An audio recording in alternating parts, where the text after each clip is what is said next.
Octopodcast, nous allons reprendre notre podcast qui avait fait une longue pause avec quelques sujets et on va commencer par parler de cinéma et notamment du film qui fait un peu l'unanimité, tout le monde en parle, tout le monde trouve ça bien, c'est Premier Contact, actuellement sur les écrans. Donc on va faire le sujet en deux parties. Une première partie, on va pas spoiler, puis un moment, on vous prévient, et dans la seconde, immédiatement, après qu'on est prévenu, on spoil instantanément, donc il faudra être extrêmement rapide pour arrêter. Premier Contact, Sébastien, qu'est-ce que c'est, de quoi ça parle ? Il s'agit d'un film de science-fiction réalisé par un Canadien, Denis Villeneuve. Québécois même. Québécois, canadien, qui a réalisé plusieurs films ces dernières années. Certains sont excellents, comme Incendie par exemple, que j'ai beaucoup aimé, donc il est excellent. D'autres qui sont beaucoup plus discutés. Je crois par exemple que Ennemi n'a pas fait l'unanimité autour de cette table. C'est terrible, mais il faudra que je le revoie, pour le coup, je me pose des questions. Ou Prisoners, qui est très mauvais, ou Sicario, qui est un peu bof. Et là donc il sort Premier Contact, et c'est un film de science-fiction qui sonne un peu comme un galop d'essai pour lui, sachant que c'est lui à qui on a confié le remake, ou la suite, je sais pas très bien, on sait jamais très bien de nos jours, de Blade Runner. Très bien. Il est sorti le 7 décembre dernier en France, et il y a Amy Adams et Jeremy Renner dans le casting. Donc dans Premier Contact. Dans Premier Contact, oui. Effectivement, donc qu'est-ce qu'on peut dire de ce film sans spoiler ? Claire, toi tu as bien aimé, je crois. Alors, sans spoiler, donc on va quand même juste dire que le film commence par des extraterrestres qui débarquent sur Terre, et comme moi je ne veux pas spoiler, c'est la seule chose que je dis. Donc pour parler du film, je vais expliquer pourquoi j'ai aimé le film. Alors la première chose, c'est que dans une ambiance cinématographique que j'aime bien par ailleurs, où on me ressort systématiquement des franchises, des suites de films que j'ai déjà vus, des univers étendus, des héros que je connais depuis 20 ans, que je suis ravie de retrouver, mais que je connais depuis 20 ans, etc.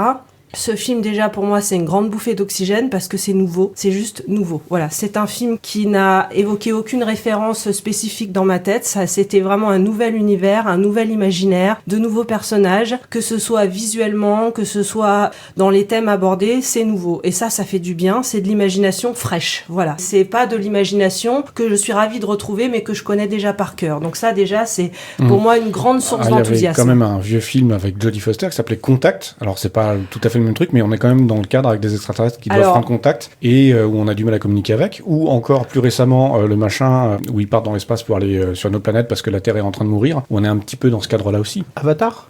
Non. Oui, le film de Christopher Nolan, voilà, qu'on avait bien aimé aussi, mais qui est pareil. Effectivement, un film alors beaucoup plus ambitieux dans la forme, Interstellar, beaucoup voilà. plus ambitieux, beaucoup plus ambitieux en termes d'effets spéciaux, même en termes de budget, et puis beaucoup plus ample au niveau de l'histoire. Là, c'est quelque part, c'est presque un film de science-fiction de chambre, intimiste. Pour moi, Premier Contact et Interstellar, que j'ai beaucoup aimé les deux. J'ai beaucoup plus aimé Premier Contact parce qu'il y a une différence pour moi qui est fondamentale entre les deux. Enfin, c'est mon ressenti devant le film, et j'ai bien précisé que comme Premier Contact, je ne spoil pas, je ne parle que de mon ressenti. C'était un film pour moi très introspectif. Premier Contact, c'est un film qui se passe à l'intérieur des personnages. C'est un film contemplatif qui prend le temps de nous expliquer comment les personnages ressentent le monde. À Interstellar, il se passe plein de choses, il y a plein de rebondissements, il y a plein d'aventures, il y a plein d'actions. Dans Premier Contact, il y a moins ça et il y a beaucoup plus. Comment est-ce qu'un personnage qu'on m'a présenté, on m'a donné le temps de m'identifier, on m'a donné le temps de la connaître, perçoit le monde. Et ce qui est très intéressant aussi, et ce que je n'ai pas retrouvé dans d'autres films, notamment Contact, dont tu as parlé, que j'ai vu aussi, c'est quand on doit parler avec, là, ici, en l'occurrence, un extraterrestre, donc quand on doit communiquer avec des gens avec qui on n'a pas de référence, les premières références vers lesquelles on se tourne, c'est forcément les siennes. On utilise son histoire, on s'utilise soi-même comme base de communication. Et ça, j'ai trouvé ça très intéressant et novateur. Alors, j'ai pas vu tous les films de science-fiction du monde, mais pour moi, les films de science-fiction où on essaye de parler à des extraterrestres, on passe pas souvent autant de temps à m'expliquer la vie psychique de la personne qui essaie de parler à l'extraterrestre et qui va utiliser ça pour communiquer. Voilà, il y a toute une... Et c'est aussi un film qui m'a plu parce qu'il est poétique. On peut faire de la science-fiction de 1000 manières, on peut faire de la science-fiction avec des combats, des vaisseaux, des planètes, etc. Et aussi avec de la poésie. C'est un film qui est visuellement très poétique, moi j'ai beaucoup aimé. Alors je vais pas décrire les images parce que je ne spoil pas, mais il y a des images que je trouve absolument fabuleuses. Il y a des réutilisations des lois de la physique. C'est de la poésie dans tous les sens, c'est-à-dire c'est de la poésie purement esthétique, c'est de la poésie par rapport à la science. J'aime bien les films qui me rappellent que la science c'est aussi de la poésie, parce que ça c'est rarement dit. Voilà, c'est c'est un film qui m'a plongé dans une ambiance que j'ai beaucoup aimé. Voilà. D'accord. Quelqu'un d'autre, Alors, un avis non spoilant? Alors, avis non spoilant, je vais essayer. Moi, c'est la deuxième fois que je vais le voir en assez peu de temps. J'ai vraiment apprécié.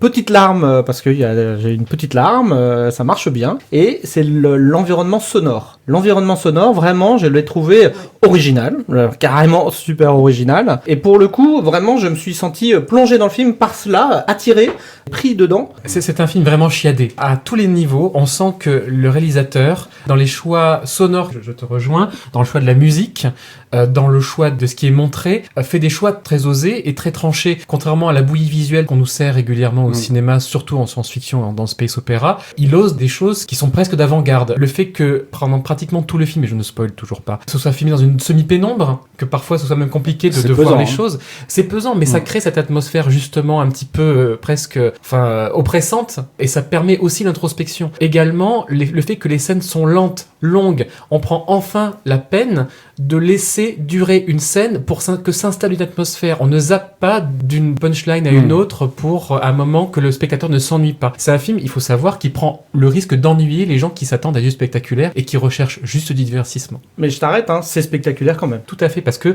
justement, il trouve une manière poétique et originale de montrer ce qui a déjà été vu 1000 fois. Ouais. Alors je vous invite à écouter l'album de Tangerine Dream, Zeit, qui est voilà un truc assez lourd en termes d'ambiance. Et il y a un truc, voilà, notamment le gros son énorme qu'il y a dans le film, qui est évidemment bien plus lourd que dans l'album puisque c'est un album des années 70. Et dont j'aimerais bien connaître les instruments, voilà. parce que je vois pas comment c'est fait. Ça s'appelle les synthétiseurs à mon avis. Mais je suis pas sûr, hein. C'est peut-être des instruments népalais ou des choses comme ça, je serais pas étonné. Népalais. Oui, des trucs de bonze très graves. Je serais pas étonné. Je pense que ça a été retravaillé à fond. Mais bref, en tout cas, ça m'a fait penser à cet album-là. Donc, il y a plusieurs choses, voilà. En termes de mise en scène, on commence à spoiler, peut-être. Juste le temps que voilà. En termes de mise en scène, c'est un film qui fait penser à un autre film qui est très radical dans la forme et qui a beaucoup divisé l'an dernier, qui est Under the Skin, qui est un film avec Scarlett Johansson et qui, pareil, raconte un premier contact entre les aliens et l'humanité. Ça se passe pas très bien. Et c'est un film, justement, qui est presque un film pour un musée, qui est totalement d'avant-garde, très travaillé sur la forme. Et je trouve que Premier Contact, il reprend certaines de ces idées-là pour ceux qui ont vu Under the Skin, mais lui, justement, ne cherche pas à s'adresser uniquement au public d'esthète, un public cinéphile, il cherche aussi à raconter une histoire et il se sert de cette mise en scène très travaillée pour atteindre une certaine qualité d'émotion. Et c'est vrai que, comme Manu, j'ai été vraiment touché par ce film, profondément. Ok, on va entamer la partie où on spoil, et du coup, moi j'ai trouvé que le film était bon. Mais je suis pas aussi emballé que vous. Donc du coup, je vais dire des trucs un peu plus négatifs et spoiler, puisque voilà, je vais donner quand même quelques exemples concrets. Donc, si vous voulez pas connaître le contenu du film, sortez. Voilà, sortez ou appuyez sur le bouton pause pour arrêter. Alors, moi, il y a plusieurs choses qui m'ont dérangé dans ce film-là. Alors effectivement, c'est très esthétique, etc. Et d'une esthétique, moi, je suis assez peu sensible en général à l'esthétique, mais c'est pas un machin qui en fait trop. Et donc du coup, c'est effectivement assez plaisant de ce côté-là. Moi, il y a un premier truc qui m'a dérangé, c'est que je crois pas à l'histoire. Dans le sens où, on spoil, les extraterrestres arrivent et il y a des vaisseaux sur différents coins de la planète. Les humains commencent à échanger des informations, et puis à un moment, ça commence à se gripper, les Chinois veulent péter la gueule aux extraterrestres, et moi, j'y crois pas. Dans le sens où, même si on peut penser que les dirigeants du monde sont des gros nazes, je pense qu'aucun dirigeant, aucun militaire n'irait prendre le risque de mettre un obus sur la gueule d'extraterrestres qui sont technologiquement dans un monde complètement différent, ils contrôlent la gravité, etc. Et tu sais que t'as zéro chance de t'en sortir. Et donc du coup, pour moi, ça marche pas. Enfin, donc du coup, j'ai un premier truc qui fait que je suis pas rentré dedans, j'ai dit, bah alors, le scénario, il tient pas la route. Ils veulent des méchants, quoi. Parce qu'à une époque, c'était les Russes, maintenant, c'est les Chinois. Voilà. Non, ça c'est drôle, ça vend, etc. Deuxième truc qui m'a dérangé, donc l'héroïne a un drame personnel, qui est un enfant mort, et j'ai trouvé que c'était trop, parce que ça marchait, hein, moi ça m'a ému, etc. Mais le coup de l'enfant mort, c'est, voilà, bam, un enfant mort, et c'est vraiment le truc où on te dit, tiens, tu vois, là, je vais te prendre directement au point sensible, la dame, elle a un enfant mort, et c'est vraiment super triste. D'autres films l'ont fait, et j'ai eu l'impression qu'on m'a dit, enfin, qu'on m'a pris un peu sur des sentiments de tristesse, etc., trop facile. Et ça pèse sur tout le film, ça installe une nostalgie qui est c'est incroyable, bien utilisé, mais qui est dans le propos. Ouais, et c'est pour ça que moi je trouve que tu abuses un peu sur ce sujet-là, c'est-à-dire c'est dans le propos. L'histoire de l'enfant est vraiment installée proprement. Pour moi, c'est pas la question, c'est pas est-ce que c'est son enfant ou sa sœur, ou bon, il se trouve que c'est l'enfant, mais c'est un film qui parle du deuil, et c'est un film qui donne l'un des messages les plus optimistes que je connaisse, c'est-à-dire que malgré le deuil, sachant que le deuil fera partie partie de ma vie, je choisis de vivre. I embrace it, elle le dit en anglais. Voilà, je choisis de me donner à ma vie et de vivre pleinement en sachant que le deuil fera partie de ma vie. Et ça, je trouve que c'est un très beau message. Et j'entends ce que tu dis sur les Chinois, etc. Mais voilà, moi, j'étais à un autre niveau de lecture pendant ces moments-là du film. Je dis pas que c'est un mauvais film. Le troisième truc qui m'a dérangé, donc c'est une histoire où en gros un langage permet percevoir l'avenir, donc d'avoir une perception du temps différente, donc complète, et ils se prennent les pieds dans le tapis de la cohérence chronologique, puisque en gros il y a des scènes qu'elle voit dans l'avenir où elle est surprise d'apprendre des choses qu'elle va utiliser dans le passé, donc elle est censée le savoir. Ta gueule, c'est du voyage dans le temps. Mais ça marche toujours, le voyage dans le temps, les boucles, les choses impossibles. Ça marche pas. De fait, ils auraient fait une scène où elle rencontre le mec et de façon très entendue, ils s'échangent des informations, où il lui dit mais comment vous avez su ? Il dit je l'ai su parce que vous allez me le dire maintenant, par exemple. Là, ça aurait été cohérent. En l'occurrence, c'est pas cohérent. Mais vraisemblablement, ils se prennent les pieds dans le tapis. Vraisemblablement, il y a eu cet échange, c'est-à-dire que lui, il l'a compris ça. Et c'est bien pour ça qu'il lui donne son numéro. Elle ne comprend pas. Mais c'est pas grave. C'est pas grave. Alors là, c'est encore une lecture particulière que vous faites du film et que j'ai pas faite. Vous en faites une lecture linéaire avec un passé, un présent, un futur. Moi, j'écoute ce qu'elle dit dans le film et elle dit dans le film qu'il n'y a plus de passé, de présent et de futur. Et moi, j'ai vu le film comme un personnage qui vit dans le présent à 3 époques différentes. Donc toutes les époques sont pour elle le présent. Voilà pourquoi elle ne peut pas prévoir, entre guillemets, ce qu'elle a déjà vécu ou se souvenir, etc. Pour moi, tous ces moments de vie sont des moments de présent. Et ça rejoint, alors c'est mon interprétation, mais disons que le film m'a donné suffisamment de support poétique et fictionnel pour que je me fasse cette histoire dans ma tête, que évidemment ça échappe au passé, présent, futur et donc à la linéarité des histoires habituelles, d'où la référence à l'esthétique magnifique de l'écriture et du langage qui a été inventé pour les extraterrestres, la manière dont ils écrivent, et c'est l'une des plus belles inventions de langage extraterrestre de fiction que je connais, c'est juste absolument sublime. Et voilà, et ça rejoint, donc c'est une écriture circulaire, et ça rejoint cette idée-là. Moi, j'ai perçu le film comme vu à travers les yeux d'un personnage qui a cette expérience incroyable et indescriptible de vivre toutes les époques de sa vie comme des présents. Mais il reste une chronologie, c'est la chronologie de sa découverte de sa mémoire future. Et justement, c'est ce qu'on découvre avec elle, on découvre comment elle-même, elle apparaît à sa propre mémoire, et c'est pas facile. En fait, tu n'as rien compris au film, Luc. Il faut qu'il le revoie. Non, mais je comprends un peu tes réticences, puisque à un moment, je me suis dit, ah zut, ils sont en train de nous faire le même coup que Solaris. Solaris, film soviétique des années 60 ou 70, je crois que c'est 60, de Tarkovsky, qui est un film justement qui est très comment dire, cosmologique, universel, métaphysique, et dont ils ont fait un remake au début des années 2000, Steven Soderbergh, avec Georges Clooney, ouais. Et c'est un film, en fait, ils ont transformé ça en mélodrame larmoyant, avec un pauvre Georges Clooney qui pleure parce qu'il a perdu sa femme. Et je me suis dit, c'est dommage de partir d'un point de départ aussi grandiose pour arriver juste à un petit drame personnel.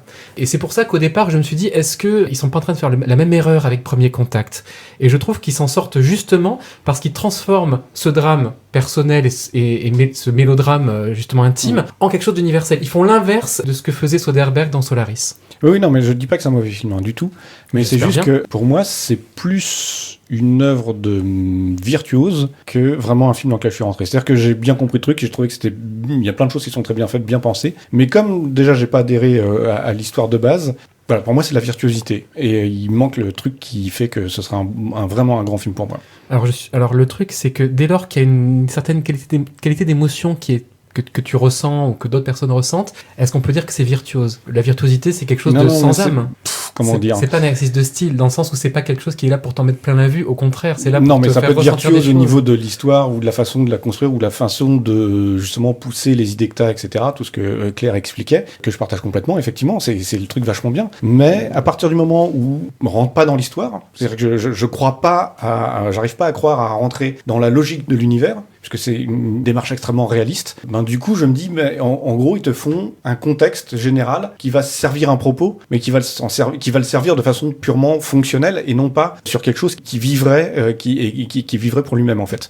Qui aurait une sorte de cohérence, une sorte de vie propre. Enfin, voilà. Mais après, je pense que c'est une question de ressenti. Ça reste un très bon film et que je recommande complètement. Puis c'est l'un des rares films qui a le langage pratiquement en personnage principal. Oui, c'est assez avec rare. Des tas de choses vachement intéressantes. Une traductrice comme héroïne, c'est une traductrice très intelligente. Déjà, une héroïne, je vais faire le couplet féministe, c'est quand même un rare film où il y a une scène à un moment donné et c'est la femme, l'héroïne qui dit au mec trust me, donc fais-moi confiance, et qui elle décide de faire ce qu'il faut, etc. De prendre des risques physiques. Et le type est juste là pour l'aider et l'assister et lui dire oui d'accord, bon c'est rare, donc voilà, ça mérite d'être noté. Il y a Star Wars aussi qui fait ça récemment.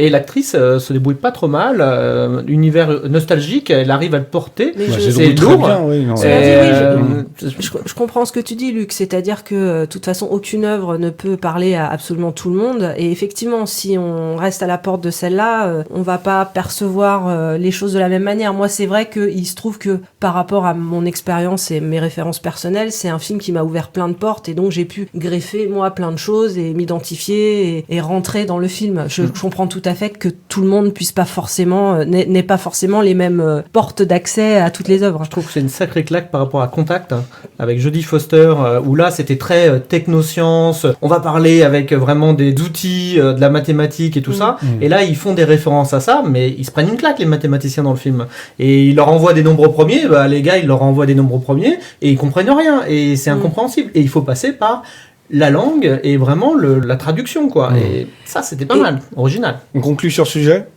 C'est un film magnifique, c'est un film original, c'est un film qui décevra les gens qui veulent beaucoup d'action, beaucoup de mouvements, beaucoup de rebondissements, et c'est un film qui enthousiasmera les gens qui cherchent la poésie un peu partout et qui cherchent la poésie lentement. C'est un excellent film. Manu, bon, toi, moi, personnellement, j'ai tremblé comme dans des grands films d'action. Hein. J'ai eu les sensations fortes et tout. Hein. Donc moi, j'ai pas de soucis sur tout ça. Et on attend Deuxième Contact, du coup. Voilà, la suite. Non, mais plus sérieusement, j'avais beaucoup de mal à imaginer que quelqu'un puisse réussir Blade Runner, le remake, même si, en revoyant le premier récemment, je me suis dit qu'il était un peu surévalué. Mais bon, un remake de Blade Runner, je m'attendais au pire, sachant que c'est ce mec-là qui s'y attelle.